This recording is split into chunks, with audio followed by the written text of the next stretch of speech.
남편이 세상을 떠난 지 이제 겨우 한 달 남짓 됐습니다. 장례식 치르고 분향소 철수하고 사람들 발길이 끊기자 그때부터 집안이 유난히 조용해졌습니다. 저는 아침에 일어나면 제일 먼저 거실 한쪽에 놓인 남편 사진을 향해 고개를 숙입니다. 사진 속 남편은 늘 보던 그 표정입니다. 약간은 무심한 얼굴. 그 표정이 이제는 이상하게 저를 바라보는 것 같아 잠깐 시선을 피하게 됩니다. 그 뒤로 저는 늘 같은 자리로 향합니다. 남편이 평생 애지중지하던 그 서재. 책도 있었지만 사실 절반은 그림이며 스케치북, 작게 모아둔 화집 같은 걸로 가득했던 곳입니다. 거긴 남편이 일 끝나고 들어가 머물던 유일한 공간이었죠. 문을 열면 공기가 다릅니다.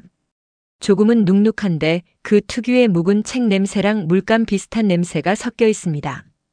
전등을 켜면 벽마다 남편이 사모은 그림들이 걸려 있습니다. 유명 화가 그림도 있고 동네 화실에서 샀다는 작은 풍경화도 있고 그걸 하나씩 훑다 보면 저도 모르게 발걸음이 느려집니다. 남편은 그 방에 앉아 있으면 세상 근심이 없던 사람 같았습니다. 장사 미천이 줄어도 병원에서 혈압약 늘리라고 해도 거기 들어앉기만 하면 얼굴이 편안해졌으니까요. 그 모습을 워낙 오래 봐서일까요? 이제는 그 방에 저 혼자 들어가 앉아도 마치 남편이 곧 의자에 앉아 발을 꼬고 있을 것 같은 기분이 듭니다. 그래서 괜히 조용히 숨을 죽이곤 합니다. 혹시라도 그 기척을 깨트릴까 봐요. 그런데 이상하죠. 그 방에 앉아 있으면 마음이 편해지기도 하는데 문을 닫고 나오면 더 허전합니다. 집안 어디에도 남편 발소리가 없다는 사실이 그제야 또렷해져서입니다. 밤에는 잠이 자주 깨입니다. 남편이 살아있을 때는 제가 새벽에 깨도 저기 서재 문틈에 불이 켜져 있는 걸 보고 다시 눈을 감을 수 있었습니다. 이제는 깜깜한 복도가 더 이상해요. 그래서 새벽에도 일부러 서재 불을 켜놓을 때가 많습니다. 남이 보면 웃을지 몰라도 그렇게 해두면 남편이 아직 거기 있는 것 같아서요. 며칠 전에는 서재 책상 서랍을 열어보다가 작은 수첩 하나를 발견했습니다. 거기엔 그림 가격 적힌 메모, 전시회 일정, 전시장 주소가 빼곡했어요. 그리고 맨 마지막 장엔 나중에 당신이 이걸 다 팔아도 좋아. 대신 즐겁게만 써줘. 그런 글씨가 적혀 있었는데 그걸 보고 한참을 멍하니 있었습니다. 그날 이후로 저는 매일 서재에 들어갑니다. 꼭 거길 들러야 하루가 시작되는 것 같아서요. 그러다 그림도 한번 쓰다듬고 의자도 만져보고 나옵니다. 이 집은 남편 없이도 굴러가지만 서재만큼은 아직도 그 사람 손때가 그대로 남아있는 것 같아서 저도 모르게 자꾸 붙잡게 됩니다. 그렇게 하루하루를 보내던 어느 날이었습니다. 현관 초인종이 울렸습니다. 이때부터 우리 집 분위기가 조금씩 달라지기 시작했습니다. 남편 장례를 치르고 한 달쯤 지났을 때였습니다. 그때부터 며느리가 부쩍 자주 집을 오기 시작했습니다. 처음에는 솔직히 고마웠습니다. 사람이 죽고 나면 다들 슬프다, 안타깝다 하면서도 자기들 살기 바빠서 금세 연락이 뜸해지거든요. 그런데 며느리가 주말마다 빠짐없이 왔습니다. 첫날은 꽃을 들고 왔습니다. 작은 백합 화분이었는데 현관 앞에서부터 향이 은은하게 퍼졌습니다. 어머니, 이거요. 혼자 계시면 적적하실까 봐요. 꽃이라도 있으면 집이 덜 쓸쓸하잖아요. 그 말에 괜히 눈물이 핑 돌았습니다. 그날은 둘이 거실에 앉아 차를 마시면서 남편 이야기도 좀 했습니다. 며느리가 먼저 말을 꺼냈습니다. 아버님, 저한텐 참 어려운 분이었어요. 근데 또 한편으론 든든하기도 했고요. 저도 고개를 끄덕였습니다. 그 양반이 괜히 말수가 없어서 그렇지 마음은 여렸어. 너도 알잖니? 그러자 며느리가 작게 웃었습니다. 그 웃음에 그날은 괜히 마음이 좀 놓였습니다. 그 다음 주에는 반찬을 한가득 싸왔습니다. 김치며 장조림, 멸치볶음까지. 그릇이 무거워 보였는데도 싱글벙글 들어오더니 냉장고에 가지런히 넣어주었습니다. 어머니, 혼자 계시면 밥 잘 안 챙겨 드시죠? 이거 다 그냥 데우기만 하면 돼요. 저는 괜히 민망해서 손을 모았습니다. 아이고, 내가 먹을 건 내가 하지. 너희가 애들 키우고 사느라 바쁜데 뭘 이런 걸. 그러자 며느리가 제 손등을 가볍게 눌렀습니다. 이젠 저도 어머니 더 자주 올게요. 사실은 그동안 너무 못했잖아요. 아버님 돌아가시고 나서 더 생각나더라고요. 그 말을 들으니 또 울컥했습니다. 며느리가 이런 마음도 다 쓰는구나 싶어 그저 고맙기만 했습니다. 그때부터였습니다. 주말이면 며느리가 꼭 한 번씩 왔습니다. 아들은 일하느라 바쁘다고 하고 며느리 혼자 오는 날이 더 많았습니다. 전화도 꼭 전날 밤에 한 번 하고 왔습니다. 어머니, 내일 점심쯤 들를게요. 필요한 거 있으세요? 처음엔 괜찮다 해도 막상 다음 날이면 꼭 오더군요. 그 모습이 대견해서인지 저도 점점 기다리게 됐습니다. 며느리가 오면 저는 시장에서 조금 더 반찬을 사오기도 했습니다. 같이 앉아서 밥을 먹으면 집안이 다시 북적대는 것 같아서 좋았습니다. 아버님 계실 때도 사실 이렇게 앉아서 밥 같이 먹은 거 얼마 안 됐잖아요. 근데 참 아쉽죠. 며느리가 그렇게 말할 때면 저는 숟가락을 한 박자 늦게 들었습니다. 그 말이 틀린 것도 아니고 또 괜히 마음을 건드려서였습니다. 어느 날은 며느리가 장 보러 가자고 하더군요. 팔짱을 끼고 시장까지 같이 걸어갔습니다. 지나가는 사람들이 우리를 보고 부러운 듯 쳐다보기도 했습니다. 며느리가 저리 효자라더니 보기 좋다. 그 말이 들리자 저는 괜히 어깨가 으쓱해졌습니다. 그날 이후 저는 며느리가 오는 날이면 거실을 더 닦고 작은 화병에도 꽃을 갈아뒀습니다. 그렇게라도 누군가가 오는 집처럼 보이고 싶어서였습니다. 한 번은 며느리가 남편 사진 앞에 절을 하고 나서 이런 말을 했습니다. 어머니, 이젠 저도 아버님 몫까지 어머니 잘 챙길게요. 저는 고개만 끄덕였습니다. 그 말을 하는 며느리 얼굴이 이상하게도 전보다 훨씬 부드러워 보였습니다. 그렇게 며느리는 주말마다 꼭 왔습니다. 저도 모르게 집안에 밥 짓는 냄새가 더 자주 피어오르기 시작했습니다. 그리고 그게 얼마나 다행이라 생각했는지 모릅니다. 그렇게 며느리가 주말마다 집을 오가기 시작한 지도 벌써 석 달이 훌쩍 넘었습니다. 저도 이제는 그게 익숙해져서 토요일 아침만 되면 괜히 청소를 더 하거나 반찬을 조금 넉넉히 해두곤 했습니다. 그날도 며느리는 언제나처럼 싱그러운 얼굴로 문을 열고 들어왔습니다. 비닐장갑이랑 행주를 따로 챙겨와선 주방부터 거실까지 부지런히 닦았습니다. 어머니, 요즘은 먼지가 너무 많이 쌓여요. 날이 더워서 곰팡이도 금방 핀다는데 큰일 나기 전에 싹 치워야죠. 저는 고마우면서도 괜히 멋쩍게 웃었습니다. 됐다, 그냥 놔둬라. 어차피 나 혼자 사는 집이 먼지가 좀 쌓이면 어떠냐. 하지만 며느리는 허리를 한껏 굽히며 낮은 장밑까지 청소기를 밀었습니다.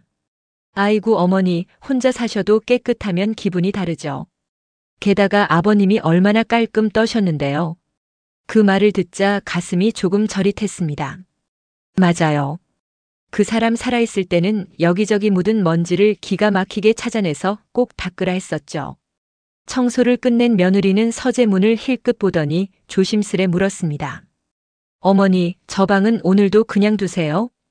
저는 잠시 머뭇하다가 고개를 끄덕였습니다. 내 아버지 앉던 데라 그냥 냅둬라. 그랬더니 며느리가 머리를 한쪽으로 살짝 기울이며 웃었습니다. 근데 어머니, 진짜 조금이라도 청소해야 되는 거 아니에요? 아버님이 좋아하시던 방이니까 더 깨끗하게 해야지요. 그 말에 결국 못 이기는 척 문을 열어주었습니다. 며느리가 먼저 들어서며 눈이 조금 커졌습니다. 벽마다 걸린 그림들이 한눈에 들어오니까 그럴만도 했습니다. 와, 여기 이렇게 많은 건 처음 봤어요.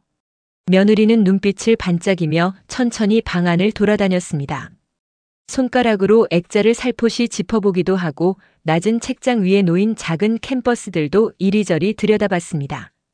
그러다 한 점을 가리키며 물었습니다. 어머니, 이건 누구 그림이에요? 아버님이 이런 것도 사셨어요? 요즘 경매가 얼마쯤 할까요? 그 말이 이상하게 가슴에 박혔습니다. 평소처럼 예쁘네요 나 분위기 좋다 같은 말이 아니고 대뜸 값어치를 궁금해했습니다. 글쎄다, 내 아버지가 어디서 샀다고만 했지 난 이름도 잘 몰라. 그 사람은 값 얘기보다 그냥 그림 보면서 흐뭇해했어.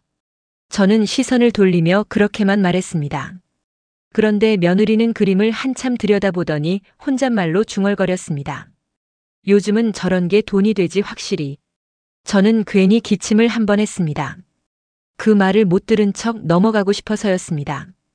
그날 이후 며느리는 집에 올 때마다 꼭 서재문을 열어봤습니다. 처음엔 걸레를 들고 들어가더니 나중에는 청소기 헤드를 틈새까지 밀어넣어 먼지를 빼냈습니다. 그러면서 그림을 하나하나 다시 훑듯 보았습니다. 어느 날은 그림 액자를 손바닥으로 꼭 눌러보기도 하고 뒷면의 종이나 스티커를 살펴보면서 어머니, 이런 건 왜 다 번호 같은 게 붙어 있어요? 낡았어도 저런 게 있어야 진짜 값이 매겨진다던데. 하고 말하더군요. 저는 마지못해 웃으며 대답했습니다. 그게 뭐 경매번호니 어디 전시 갔던 표시니 그런 거라더라. 나는 몰라. 내 아버지가 그런 걸 설명해줘도 하나도 못 외웠어. 며느리는 다시 고개를 끄덕이며 그림을 바라봤습니다. 그 표정이 묘했습니다. 예쁜 걸 보며 감탄하는 표정이 아니라 뭔가 계산하는 눈빛 같았습니다. 며칠 뒤에는 더 대담해졌습니다. 낮은 선반 위에 놓여있던 작은 스케치 몇 장을 직접 들어서 뒤집어 보기도 했습니다. 어머니, 이런 건 보증서 같은 거 없어요? 요즘은 저런 거 있어야 나중에 거래도 쉽대요. 저는 조금 불편해져서 대답을 짧게 했습니다. 있긴 있었지. 어디 봉투에 넣어놨을 거야. 그러자 며느리는 장난스럽게 웃었습니다. 아버님이 혹시라도 따로 숨겨두신 거 아니에요? 나중에 어머니 찾기 어려우면 제가 같이 찾아볼까요? 저는 얼른 고개를 저었습니다. 됐다. 그냥 냅둬. 내 아버지 물건은 내가 알아서 챙길 테니. 그 순간 며느리 얼굴이 살짝 굳었다가 금세 풀어졌습니다. 어머니, 저 그런 뜻 아니에요. 그냥 나중에 어머니가 힘드실까 봐서 그렇죠. 그 말을 듣고도 마음이 이상했습니다. 뭔지 모르게 속이 한번 뒤틀리는 것 같았습니다. 그날 밤 며느리가 간 뒤 서재에 들어가 조용히 그림들을 다시 훑어봤습니다. 그리고 문득 깨달았습니다. 며느리가 이렇게까지 자주 그림을 만지고 살피고 물어봤던 적은 한 번도 없었습니다. 남편 살아생전엔 오히려 서재 문턱도 잘 안 넘었던 사람이었으니까요. 그 생각이 머릿속에 스멀스멀 올라오자 등골이 서늘해졌습니다. 그 불안감은 얼마 지나지 않아 더 선명해져서 제 앞에 나타났습니다. 그때까지만 해도 저는 며느리가 왜 그렇게 부지런히 집을 들락거리는지 전혀 알지 못했습니다. 그날은 유난히 늦잠을 잤습니다. 밤새 뒤척이다가 겨우 새벽녘에 잠이 들었는데 눈을 떠보니 해가 머리 위로 훌쩍 떠 있었습니다.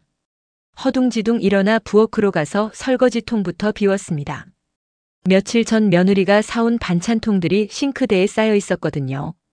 물을 받자마자 조그맣게 문이 닫히는 소리가 들렸습니다. 누가 왔나 싶어 뒤를 돌아봤는데 거실 쪽에서 낮은 남자 목소리가 들렸습니다. 처음 듣는 낯선 소리였습니다. 네, 이 정도 상태면 보존 상태가 아주 좋은 편이에요. 또 다른 낮은 목소리도 들렸습니다. 요즘 이 작가가 다시 올라오고 있거든요. 조금만 더 보시죠. 그 순간 심장이 쿵 내려앉았습니다. 저는 손에 묻은 물을 대충 털고 조심스레 거실로 나갔습니다. 거실 한가운데 멀끔하게 정장 차림의 남자 둘이 서 있었습니다. 그리고 그 옆엔 며느리가 있었죠. 며느리는 저를 보자마자 환하게 웃으며 손을 흔들었습니다. 어머니, 일어나셨어요? 아, 깜짝 놀라셨죠? 그냥 미술품 관리하시는 분들이에요. 저는 얼떨떨해서 아무 말도 못했습니다. 그러자 한 남자가 고개를 숙이며 인사를 했습니다. 안녕하세요, 어르신. 저희는 화랑 쪽에서 보존 상태나 기록 관리하는 일하는 사람들입니다. 걱정하실 거 하나도 없습니다. 그 목소리가 낮고 공손했지만 이상하게도 마음이 놓이질 않았습니다. 시선을 돌리니 거실 탁자 위에 태블릿이 하나 놓여 있었고 화면엔 제 서재에 있던 그림 사진이 여러 장 떠 있었습니다. 그리고 옆에는 두툼한 종이 뭉치가 얹혀 있었습니다. 며느리가 제 팔을 슬쩍 잡았습니다. 어머니, 저번에 말씀드렸잖아요. 아버님 그림 뒤에 스티커 같은 거 붙어 있던 거. 그게 혹시나 해서 전문가분들 불러봤어요. 그냥 관리 차원이에요. 혹시 모를 손상도 체크해 주시고요. 저는 그제야 입을 열었습니다. 내가 언제 그걸 불러보라고 했니? 그냥 냅두라 했잖니. 그러자 며느리가 조금 민망한 표정으로 웃었습니다. 어머니, 괜히 너무 걱정하지 마세요. 이분들이 다 확인하고 기록만 남기고 가신대요. 요즘 미술품도 보험 들려면 이런 절차 밟아야 한대요. 저는 탁자 위에 놓인 종이들을 바라봤습니다. 페이지 귀퉁이에 무슨 도장 같은 게 찍혀 있는 게 보였고 태블릿 화면엔 그림에 붙은 숫자가 하나하나 확대돼 보이고 있었습니다. 남편 살아있을 땐 한 번도 본 적 없던 광경이었습니다. 한 남자가 멀리서 그림을 찍은 사진을 보여주며 말했습니다. 여기 이 작품은 80년대 작품인데 작가 서명이 잘 보존돼 있어서요. 추후 혹시라도 가치 평가를 따지게 되면 중요한 증거가 됩니다. 그 말을 듣는데 묘하게 속이 울렁거렸습니다. 아니, 그냥 우리 집에 걸어놓은 거라니깐요. 제 목소리가 조금 떨렸습니다. 그러자 며느리가 제 어깨를 다독였습니다. 어머니, 그런 거 아니에요. 보험 드는데 필요하다니까 그러죠. 아버님도 그걸 원하셨을걸요? 혹시나 몰라서 기록만 해두는 거예요. 저는 가만히 며느리 손을 뿌리쳤습니다. 그 손길이 이상하게도 차갑게 느껴졌습니다. 남자들은 태블릿으로 뭔가를 계속 눌러가며 사진을 넘겼습니다. 때로는 웃으며 며느리에게 살짝 고개를 끄덕이기도 했습니다. 그 장면을 보고 있자니 마치 내가 모르는 다른 대화가 오가는 것 같았습니다. 저는 더 이상 거실에 서 있을 수가 없어서 조용히 부엌으로 들어왔습니다. 손을 씻으려고 수도꼭지를 틀었는데 물이 손등을 때리자 괜히 온몸이 소스라쳤습니다. 그리고 부엌 창가에서 살짝 고개를 돌리니 며느리가 남자들과 얼굴을 가까이 대고 뭔가를 보여주며 소곤거리고 있었습니다. 며느리 표정이 이상하게 환해 보였습니다. 잠시 뒤 거실에서 며느리 목소리가 들렸습니다. 어머니, 금방 끝난대요. 불안해하지 마세요. 이분들이 다 잘해주신대요. 저는 아무 말도 못하고 부엌 벽을 바라봤습니다. 그 말투가 마치 이미 다 끝난 일 같아서 더 불안했습니다. 그리고 탁자 위에 놓인 종이 뭉치에 적힌 낯선 인쇄 도장이 자꾸 머릿속을 떠나지 않았습니다. 그날 밤 잠자리에 들어서도 자꾸만 그 장면이 떠올랐습니다. 낯선 사람들, 태블릿 화면에 떠있던 남편 그림들, 종이에 찍힌 이상한 도장. 그리고 그때부터였습니다. 저는 우리 집에서 조금씩 무언가가 빠져나가고 있다는 기분을 떨칠 수 없었습니다. 며칠 뒤였습니다. 그날은 아침부터 괜히 마음이 바빠져서 서재 먼지라도 한 번 더 닦을까 싶어 문을 열었습니다. 불을 켜자 늘 보던 그 자리들이 한눈에 들어왔습니다. 남편이 생전에 제일 아꼈던 큰 그림, 그 옆에 작은 유화, 그리고 낮은 선반 위로 조심스럽게 세워둔 몇 점. 저는 그 풍경을 워낙 자주 봐서인지 늘 같은 자리 같아도 조금만 달라지면 바로 눈에 띄는 편입니다. 그런데 그날따라 왠지 허전했습니다. 눈길이 벽 쪽을 훑다가 멈췄습니다. 뭐가 빠졌지? 벽 한켠 작은 캔버스 하나가 놓여있던 자리가 허옇게 비어 있었습니다. 그 자리엔 몸만 덩그러니 박혀 있었고 그림이 걸려있던 자리엔 그 모양 그대로 먼지가 옅게 둘러져 있었습니다. 저는 가슴이 철렁 내려앉았습니다. 내가 치웠나? 순간 머릿속이 혼란스러워졌습니다. 며칠 전 며느리가 서재를 청소하면서 그림을 조심조심 만졌던 게 스쳐갔습니다. 손끝이 차가워져서 벽에 손을 짚었습니다. 그리고 주변을 다시 둘러봤습니다. 바닥도 보고 책상 위도 뒤적여봤지만 그 그림은 없었습니다. 혹시 다른 방으로 옮겼나? 나는 거실, 안방, 심지어 부엌까지 두리번거리며 찾았습니다. 하지만 그림은 어디에도 보이지 않았습니다. 그날은 별 수 없이 그냥 서재 문을 닫았습니다.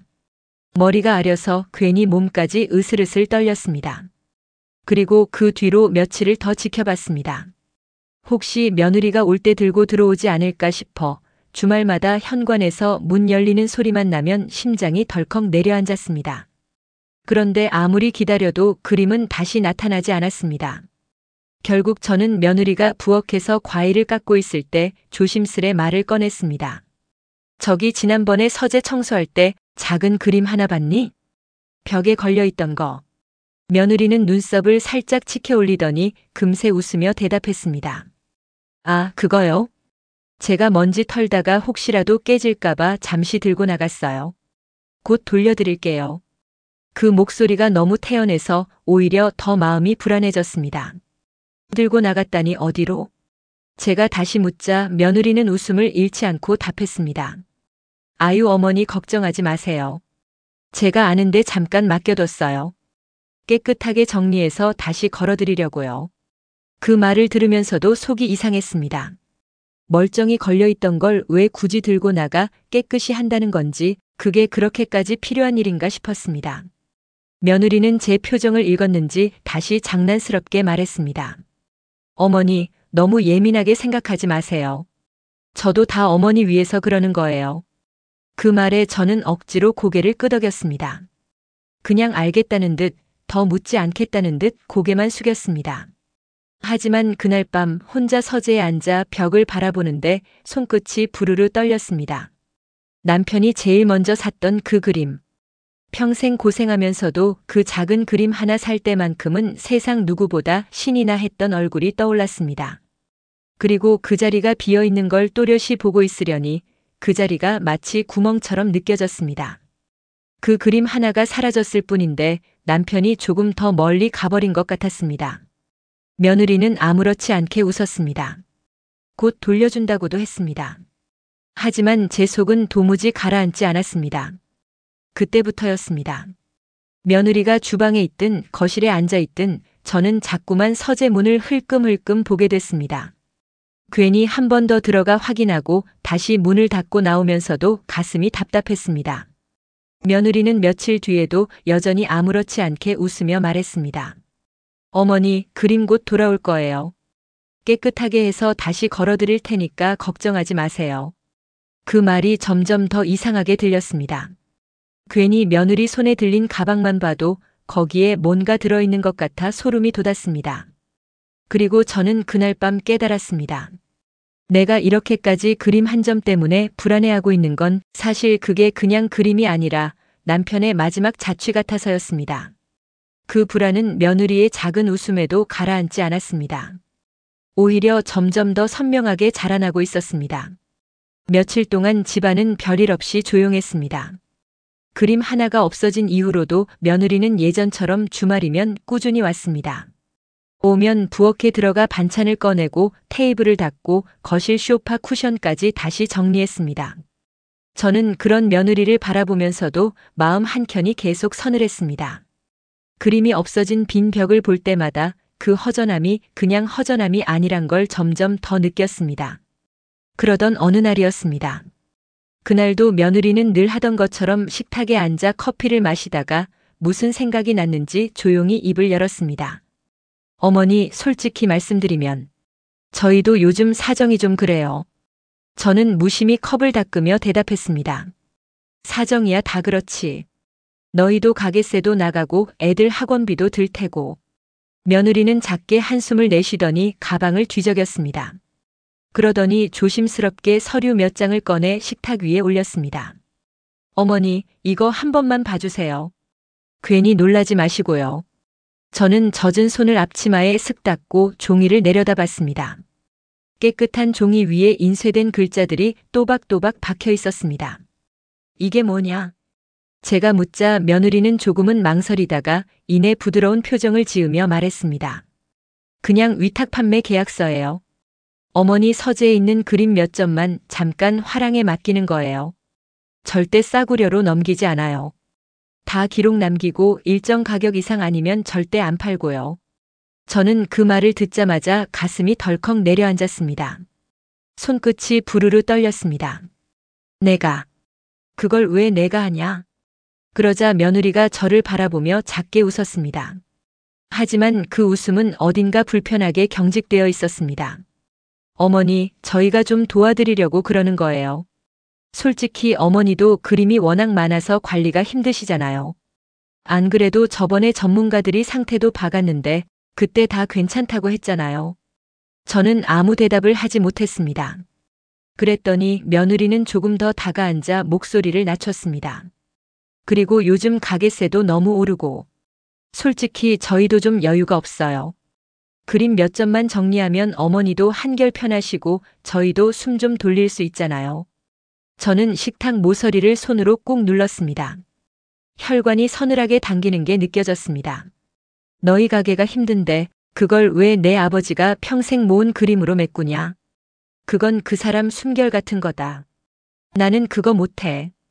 그 순간 며느리 표정이 아주 잠깐 일그러졌습니다. 그러더니 다시 억지로 웃음을 띄웠습니다.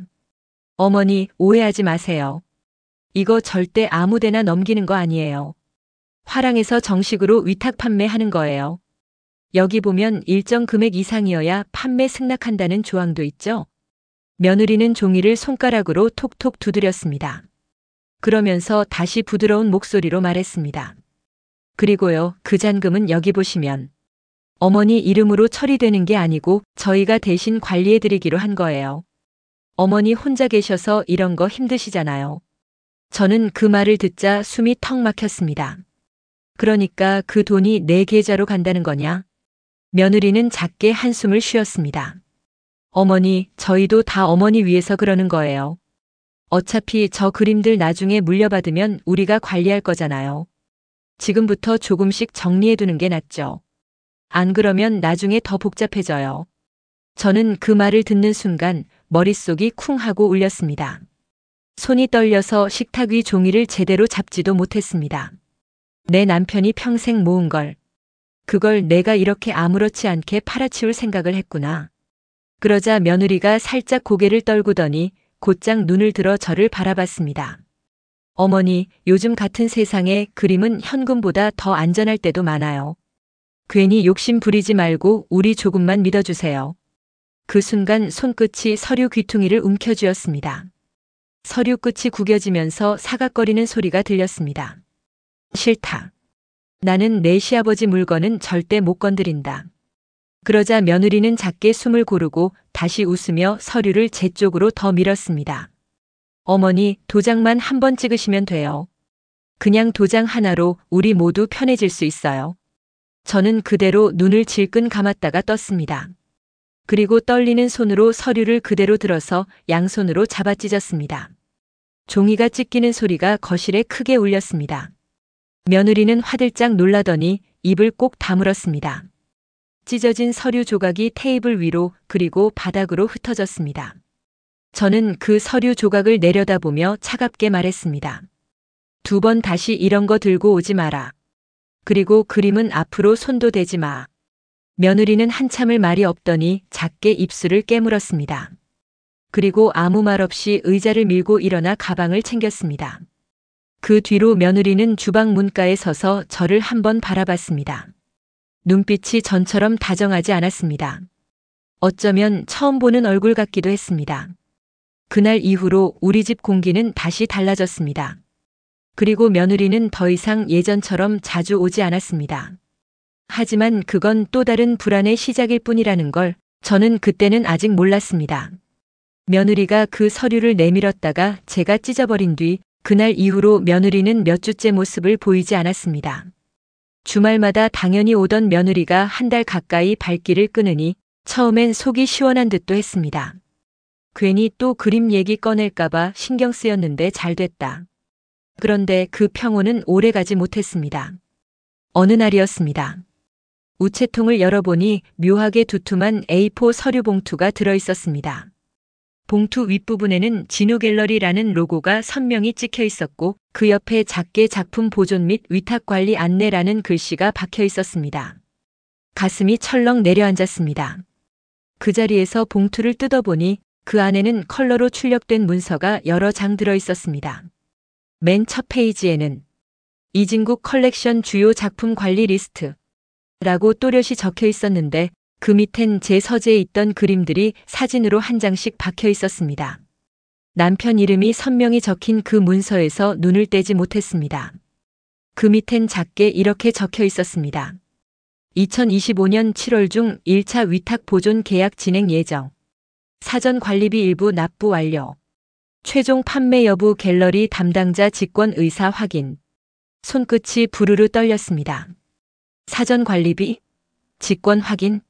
나는 그림을 맡긴 적도 팔겠다고 한 적도 없었습니다. 그날 저녁 집에 들어와 거실에 앉아 서류를 한 장 한 장 다시 넘기는데 숨이 가빠져서 가슴이 쿡쿡 찔리는 것 같았습니다.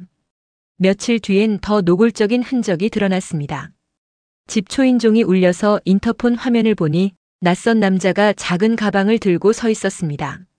모자에 진우 갤러리라고 적힌 배지가 달려 있었고 손엔 두툼한 파일이 들려 있었습니다.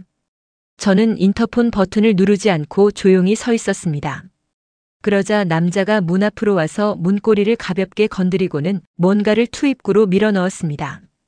나중에 확인하니 갤러리 안내 브로셔와 명함 그리고 작품 실물 확인 일정 사전 예약 요청이라는 메모가 들어 있었습니다. 손끝이 서늘했습니다. 그날 밤 괜히 서재에 들어갔습니다. 남편 그림들을 하나하나 쓰다듬으며 액자 뒷면을 확인하고 그림들 뒤에 붙은 스티커와 봉인을 다시 살폈습니다. 그리고 그 옆에 놓인 낮은 서랍장 위에 며느리가 며칠 전 서류를 들고 와서 웃던 얼굴이 떠올랐습니다. 며칠 뒤에는 교회 지인인 권사님이 들러서 조심스럽게 물었습니다. 어머니, 혹시 그림 정리하신다면서요?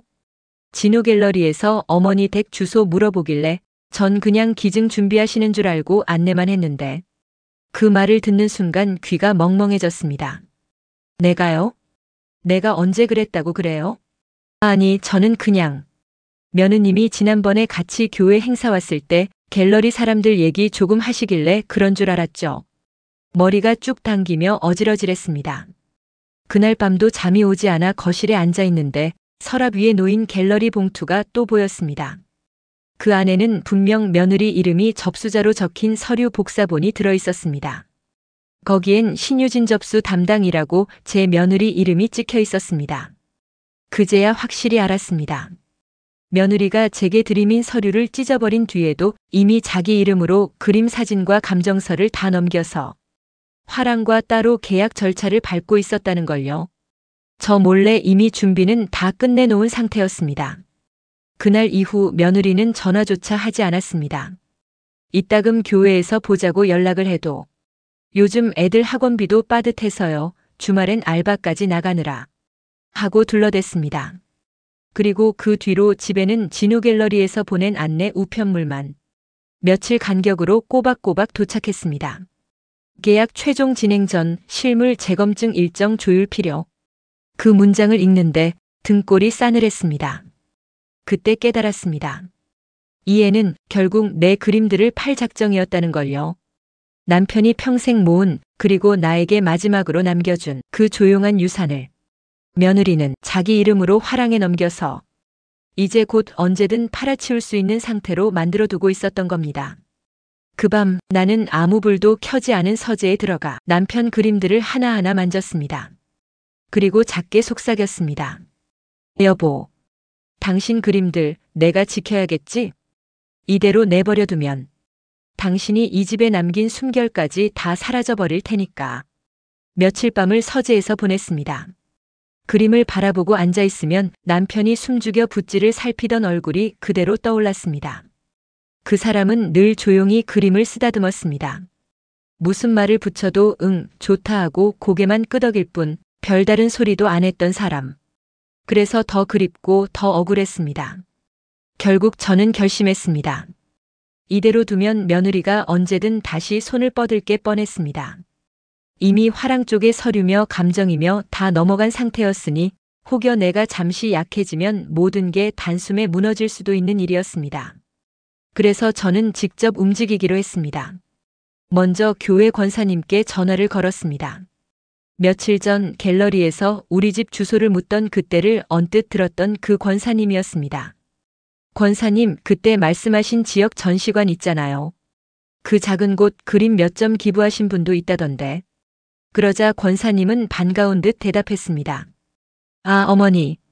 거기 이번에 지역문화진흥회에서 보존 사업도 한다던데요. 작은 기부도 엄청 감사해 하더라고요. 저는 수화기를 움켜쥔 채 숨을 골랐습니다. 나 거기 좀 알아봐 주실래요? 조용히 누구 귀에 안 들어가게. 권사님은 잠시 말을 멈췄다가 이내 단단히 대답했습니다. 그럼요. 어머니 일은 내가 발벗고 나서줄 테니까 걱정 마세요. 그로부터 며칠 뒤 작은 벤이 하나 우리 집 앞에 섰습니다. 교회 권사님이 직접 같이 와주셨고 지역 전시관 실무 담당이라는 40대 남자가 조심스레 내려와 문을 두드렸습니다. 어르신, 그림 보관용 상자 싣고 왔습니다. 직접 포장하실 거라 해서요. 저는 서재로 사람들을 들였습니다. 그림 하나하나를 꺼낼 때마다 손끝이 서늘했습니다. 작은 유화도, 남편이 몇 달 월급 모아 샀던 그 묵직한 풍경화도 이제는 내 손을 떠나 이 사람들 차에 실려 나갈 거였습니다. 하지만 이상하게도 마음은 후련했습니다. 그림들이 낯선 창고나 화랑이 아니라 남편 이름이 적힌 기증 플래카드 아래에서 오래오래 걸려 있을 거라는 생각을 하니 조금 덜 무서웠습니다. 권사님이 제 어깨를 두드렸습니다. 어머니 잘하셨어요. 이게 어머니도 마음 놓는 길이고 또 나중에 손주들 와도 그 그림 구경할 수 있잖아요. 저는 작게 고개를 끄덕였습니다. 그러게요. 어차피 내 몸 떠나면 누구 손에 들어갈지 알 수도 없는데 차라리 많은 사람이 봐주는 게 낫죠. 그림을 상자에 하나씩 넣을 때마다 그림 뒤에 남편이 남겨놓은 작은 낙서, 잘 보이지도 않는 연필 사인이 보여 가슴이 먹먹했습니다. 그래도 상자 뚜껑이 닫힐 때마다 조금씩 마음을 붙잡았습니다. 그날 저녁 교회 권사님이 남편 이름으로 된 기부 증서를 가져왔습니다. 이진국 유작 소장품 기증 확인서. 조그맣게 인쇄된 그 종이를 봤는데 손에 묘하게 땀이 차더군요. 권사님이 기특하게도 사진을 하나 찍어주겠다고 하셨습니다. 남편 사진과 그 기부 증서를 같이 잡은 채 거실 소파에 살짝 앉아 사진을 찍었습니다. 플래시가 터지자 눈이 잠시 멀어졌다가 다시 또렷해졌습니다. 여보, 당신 거 내가 아무데나 못 가게 해놨어요.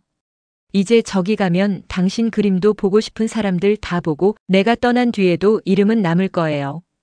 권사님은 가만히 제 손을 꼭 잡아주었습니다. 그리고 며칠 뒤 전시관에서 감사 인사를 적은 작은 봉투가 도착했습니다. 그 안에는 다시 확인용 기부 증서와 조만간 전시할 때 따로 연락 주겠다는 짧은 편지가 담겨 있었습니다. 저는 그 봉투를 서재 책상 위에 올려두고 서재 불을 껐습니다. 이제 이 방은 더 이상 그림을 가득 안고 있는 공간이 아니었습니다. 그림이 있던 자리는 허전했지만 마음 한켠은 그 허전함 덕분에 오히려 단단해졌습니다. 그리고 며느리에게는 그 어떤 소식도 알리지 않았습니다. 전화도 하지 않았고 누군가 물으면 그저 그림은 그냥 다 정리했어요. 하고만 넘겼습니다. 그게 제 선택이었고 이 집의 남편과 내가 함께 지켜온 마지막 자존심이었으니까요.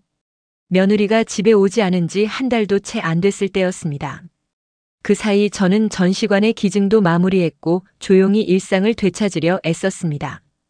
그러던 어느 날 저녁 현관 초인종이 요란하게 울렸습니다. 어머니, 문 좀 열어보세요. 낯익은 목소리였습니다. 초인종에 비친 화면엔 며느리가 눈가가 붉어진 얼굴로 서 있었습니다. 저는 문을 살짝 열었습니다. 그 순간 며느리는 현관 문턱을 두 손으로 움켜잡으며 숨을 거칠게 내쉬었습니다. 어머니, 어떻게 이러실 수 있어요? 그림들 다 어디 간 거예요? 저는 문고리를 움켜쥔 채 대답했습니다. 정리했다. 그러자 며느리 눈이 더욱 커지더니 목소리가 떨렸습니다. 정리? 어머니, 그게 무슨 말이에요? 어떻게 허락도 없이 저희가 다 준비해 둔 건데. 그 순간 저는 알았습니다.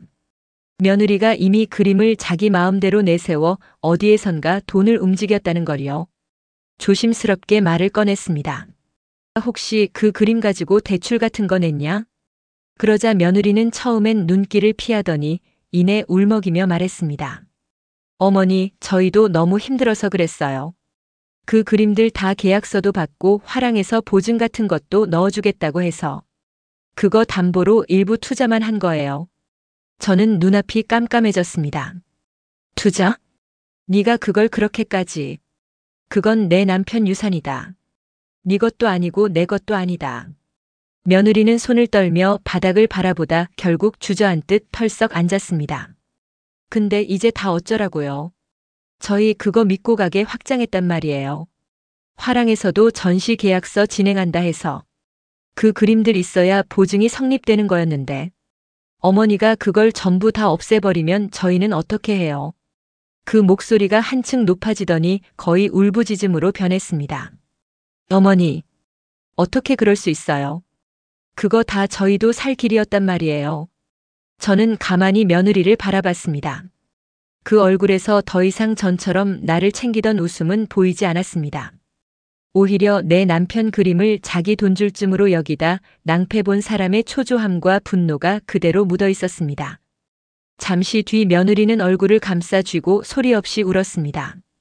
그러더니 작게 중얼였습니다. 이제 사채 이자도 못 막아요. 어떻게 우리 보고 살란 거예요? 저는 문틈을 조금 더 닫으며 대답했습니다. 그건 내가 어떻게 해줄 수 있는 일이 아니다. 며느리가 머리를 흔들며 저를 바라봤습니다. 어머니, 우리 정말 이제 끝장나요. 어떻게 이럴 수 있어요? 그 말에 저는 차갑게 말했습니다. 네가 그럴 줄은 몰랐다. 내 남편 그림을 니들 살길 마련하겠다고 저 몰래 담보 삼을 줄은. 며느리는 그 말에 더 크게 어깨를 떨며 울었습니다. 그거 어머니도 결국 다 물려주실 거잖아요. 그런데 왜 이렇게까지 해요? 저는 담담히 대답했습니다. 물려줄 마음 있었으면 내가 그걸 먼저 내 이름으로 서류 내밀 때 가만히 있었겠지. 잠시 정막이 흘렀습니다. 며느리는 눈물이 뒤범벅된 얼굴로 제 발치에 머리를 숙였습니다. 그러더니 한참을 주저앉아 흐느끼다가 결국 몸을 일으켰습니다. 어머니, 부탁이에요. 혹시 그 그림들 아직 되돌릴 수 있는 거면 저희 진짜 이번 한 번만 살게 해주세요. 저는 문손잡이를 단단히 쥐었습니다. 그리고 더 이상 아무 대답도 하지 않고 천천히 문을 닫았습니다. 며느리는 한참 동안 현관 앞에 서서 울었습니다. 문이 닫힌 채 안에서 들려오는 흐느낌이 길게 이어졌습니다. 며느리가 현관 앞에서 울다 가고 그 뒤로도 며칠간은 다시 연락이 없었습니다. 저는 마음을 다잡으려 애쓰며 그림이 사라진 서재를 가끔 들러 먼지만 털었습니다. 비어버린 자리에서 괜히 남편 목소리가 들릴 것 같기도 했습니다. 그러던 어느 저녁이었습니다. 밖이 어스름해질 무렵 현관벨이 또 울렸습니다. 모니터를 보니 이번에는 며느리 혼자가 아니었습니다. 아들이 고개를 푹 숙인 채 며느리 옆에 서 있었습니다. 저는 문을 열었습니다. 두 사람 얼굴이 초췌했습니다. 며느리는 눈이 퉁퉁 부어 있었고 아들은 며칠째 면도도 못한 얼굴이었습니다. 아들은 들어서자마자 고개를 더 숙였습니다. 엄마, 우리 정말 마지막으로 왔어. 저는 조용히 신발장에 등을 기댄 채 대답했습니다. 그래, 마지막이길 바란다. 그러자 며느리가 아들을 한번 흘겨보더니 한숨을 길게 내쉬고 제게 다가왔습니다. 어머니, 저희 진짜 이러다 다 망해요. 지금 가게도 보증금 빼달라고 통보받았어요. 부동산도 투자한 거 그냥 들어간 돈도 못 건지고 끝났어요. 저는 아무 말 없이 그 말을 듣고만 있었습니다. 아들이 고개를 들어 저를 봤습니다. 눈빛이 예전 같지 않았습니다. 엄마, 우리 진짜 어떻게 살아야 할지 모르겠어. 그 목소리가 한없이 작았습니다. 며느리가 이어서 말했다. 저희 사실 그때 그림 감정서 다 제출하고 그걸로 투자자들이랑 계약까지 일부 진행했었어요. 화랑에서 서류 보증도 해준다고 해서 그걸로 자금 끌어쓴 거라고요. 저는 그 말을 듣는데도 이상하게 아무 감정이 일지 않았습니다. 오히려 머릿속이 시원해질 만큼 맑았습니다. 네가 그걸, 네 아버지 그림을 담보 삼아서 그런 걸 했구나. 그러자 아들이 고개를 더 푹 숙였습니다. 나도 몰랐어, 엄마. 유진이가 다 알아서 한다길래 난 그냥 우리 가게 좀 숨통 트이는 줄만 알았어. 며느리는 그 말에 얼굴이 굳더니 작게 쏘아붙였습니다. 그래요. 제가 한 거예요. 어머니가 그때 그냥 도장만 찍어주셨으면 우리 지금 이러지 않아도 됐어요. 저는 작게 한숨을 쉬었습니다. 그 도장 하나가 내 아버지 평생이었어. 나는 그거 지켰다. 그걸로 충분하다. 그러자 며느리가 터져 나오듯 울기 시작했습니다. 어머니, 진짜 너무하세요. 저희 진짜 이제 끝장이라니까요. 사채 이자도 더 못 막고 가게 문도 닫아야 하고. 이제 애들은 어떡해요? 아들은 옆에서 멀뚱히 서 있다가 주저앉듯 소파에 털썩 앉았습니다. 그러더니 두 손으로 머리를 감싸쥐었습니다. 엄마, 나 어떡하지? 내가 이 나이에 애들 앞에서 집도 없고 가게도 없고. 엄마, 나 어떡하지? 저는 그 모습을 가만히 내려다봤습니다. 어떡하긴. 네가 알아서 살 길 찾는 거지. 그 말에 며느리가 벌떡 일어나 저를 노려봤습니다. 어머니, 진짜 그렇게까지 차가우실 거예요? 결국 다 물려줄 거 아니었어요? 우린 그거 조금 당겨 쓴 것뿐이라고요. 저는 그제야 조금 목소리를 높였습니다. 조금 당겨? 그건 내가 죽을 만큼 고생해서 산 거냐? 네 아버지가 장사판 돌아다니며 구두 밑창 다 달아가며 모은 거다. 며느리는 숨을 몰아쉬며 바닥을 노려봤습니다. 그러더니 다시 울먹였습니다. 우리 진짜 이제 갈 데도 없어요. 어머니가 그 그림만 내주셨으면 우린 이러지 않았다고요. 그 순간 아들이 작게 중얼였습니다. 그만해 유진아, 그만 좀 해. 며느리는 아들을 바라보더니 결국 눈물을 훔치며 가방을 집었습니다. 그리고 마지막으로 제게 말했습니다. 어머니, 저희 이제 다시는 안 올 거예요. 정말 어머니가 그렇게까지 하실 줄은 몰랐어요. 저는 고개만 작게 끄덕였습니다. 그래. 다시는 오지 마라. 며느리가 신발을 신고 나가며 작게 한숨을 내뱉었습니다. 아들도 고개를 푹 숙인 채 따라 나갔습니다. 문이 닫히자 집안이 다시 고요해졌습니다. 그 고요가 이번엔 더 이상 두렵지 않았습니다. 잠시 뒤 창가로 다가가 커튼을 살짝 들추고 보니 두 사람이 골목 어귀에서 잠시 멈춰 서 있었습니다. 며느리는 얼굴을 가린 채 어깨를 들썩였고 아들은 한 손으로 며느리 등을 토닥이는 모습이었습니다. 그게 마지막이었습니다. 그리고 그 뒤로 동네 사람들 입에서 며느님네 가게 완전히 문 닫았다더라. 아드님은 어디 작은 데 내려가서 일 보신다더라. 소문이 흘러들어왔습니다. 저는 그 말을 들으면서도 그저 고개만 끄덕였습니다. 마음이 편한 것도 아니었습니다. 그렇다고 죄책감이 크게 밀려온 것도 아니었습니다. 그저 남편 앞에서 부끄럽지 않을 수 있다는 생각만 조금 가슴을 덜 아리게 했습니다. 며느리와 아들이 마지막으로 다녀간 뒤 집안은 다시 깊이 잠든 것처럼 고요해졌습니다. 밤이 되어 작은 스탠드만 켜놓은 거실을 돌아다니다 보면 괜히 현관 쪽을 자꾸 바라보게 됐습니다. 누군가 또 문을 열고 들어올 것만 같았지만 그 문은 이제 더 이상 열리지 않았습니다. 냉장고 문을 열면 며느리가 넣어두고 갔던 작은 반찬통 하나가 아직도 구석에 있었습니다. 그 뚜껑을 열었다 닫았다 하면서 이상하게도 마음이 허전하다 못해 무겁기까지 했습니다. 그러다가 조용히 서재로 발길을 돌렸습니다. 이제 그 방은 그림 하나 남아있지 않았습니다. 남편이 늘 앉아있던 의자만이 그 자리에 덩그러니 놓여 있었습니다. 저는 의자에 살짝 걸터앉아 방을 둘러봤습니다. 허전했습니다. 벽에는 못만 남아있었습니다. 그 못을 하나하나 바라보는데 그 못마다 그림자처럼 남편 얼굴이 붙어있는 것 같았습니다. 손가락으로 허공을 쓸어보다가 낡은 책상 위에 놓인 작은 액자로 눈길이 갔습니다. 그 액자 속엔 이진국 유작 소장품 기증 확인서, 남편 이름이 또렷하게 적힌 그 종이가 들어 있었습니다. 저는 조심스럽게 그 액자를 들어 거실로 나왔습니다. 거실 벽장 위에는 여전히 남편 영정 사진이 있었습니다. 사진 속 남편은 평소처럼 조금 무심한 듯 앉아 있었습니다. 저는 그 사진 아래로 살며시 그 액자를 놓았습니다. 여보, 이제야 당신 거 다 정리했어. 내가 욕은 좀 먹어도 이 그림들 당신 손때 묻은 거 이제 아무데나 안 가고 사람들 눈에 오래오래 남게 될 거야. 작게 웃으며 혼잣말을 했습니다. 그게 어디 숨어 있다가 누가 흥정하고 누가 시세 따져서 팔아넘기는 것보단 훨씬 당신다운 결말 같잖아. 손끝으로 액자 위 먼지를 살짝 털었습니다. 손가락에 묻은 가느다란 먼지를 보며 괜히 남편 손이 다시 내 손을 덮은 것 같아 조금 뜨거워지기도 했습니다. 그러다 문득 며느리와 아들 얼굴이 떠올랐습니다.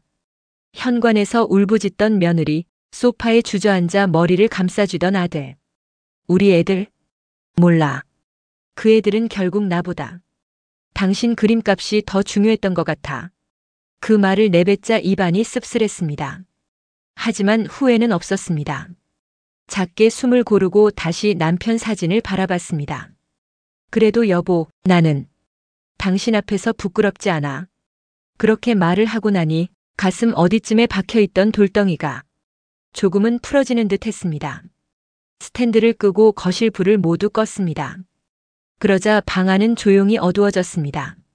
사진 속 남편 얼굴만이 달빛에 희미하게 떠 있었습니다. 저는 그 빛이 조금은 다정해 보여 그 앞에서 한 발 더 다가갔습니다. 그리고 사진을 향해 아주 작게 그러나 확실히 고개를 숙였습니다. 여보, 나 잘했지? 그날 이후 나는 그 그림들을 다시 찾으러 가지도 괜히 전시관에 연락해보지도 않았습니다. 이젠 남편이 평생 모은 그것들이 우리 둘만의 추억에서 세상 속으로 나아간 게 조금은 서운해도 결국 옳은 길 같았습니다. 남편 사진 아래 놓인 기부증서를 바라보다 보면 처음엔 괜히 눈가가 시큰해졌습니다. 그러다 어느 순간엔 참 잘했다고 속으로 나를 다독이는 소리가 들리는 것 같았습니다. 여보, 당신이 평생 모은 거 이제는 나도 놓을 수 있게 됐어요. 그 말을 하며 사진을 바라보면 남편이 예전처럼 살짝 입꼬리만 올려 웃는 얼굴이 떠올랐습니다. 나는 요즘 부엌에서 국을 끓이다 말고 불을 줄여놓고 거실에 가 남편 사진을 보며 잠깐 앉아있곤 합니다. 창밖에는 계절이 또 바뀌고 있었습니다. 하얗게 피던 목련이 이젠 바람에 잎을 떨구고 골목 담벼락엔 작은 덩굴꽃이 오르고 있었습니다. 나는 이제야 조금 알 것 같았습니다. 삶이란 게 결국 붙잡을 수 없던 것들을 하나씩 놓아가는 일이라는 걸. 그래도 나는 남편 것만은 마지막까지 지켰습니다. 그걸로 충분했습니다. 작은 찻잔에 따뜻한 차를 따르고 햇빛이 스며드는 자리에 앉아 오늘도 나는 조용히 숨을 고릅니다. 여보, 나 이제 좀 편하게 살게요. 그 말을 속으로 뱉으니 참 이상하게도 그 조용함이 더 이상 무섭지 않았습니다. 그리고 그 고요 속에서 나는 아주 오랜만에 내가 살아있다는 게 조금 고맙게 느껴졌습니다. 오늘도 마흔 이후 사람 공부와 함께 해주셔서 감사합니다. 이 사연이 여러분 마음에 작은 울림이 되었다면 좋아요와 구독 그리고 알림 설정 부탁드립니다. 다음 시간에는 또 다른 인생의 이야기로 당신의 하루에 따뜻한 동행이 되어 드릴게요. 감사합니다.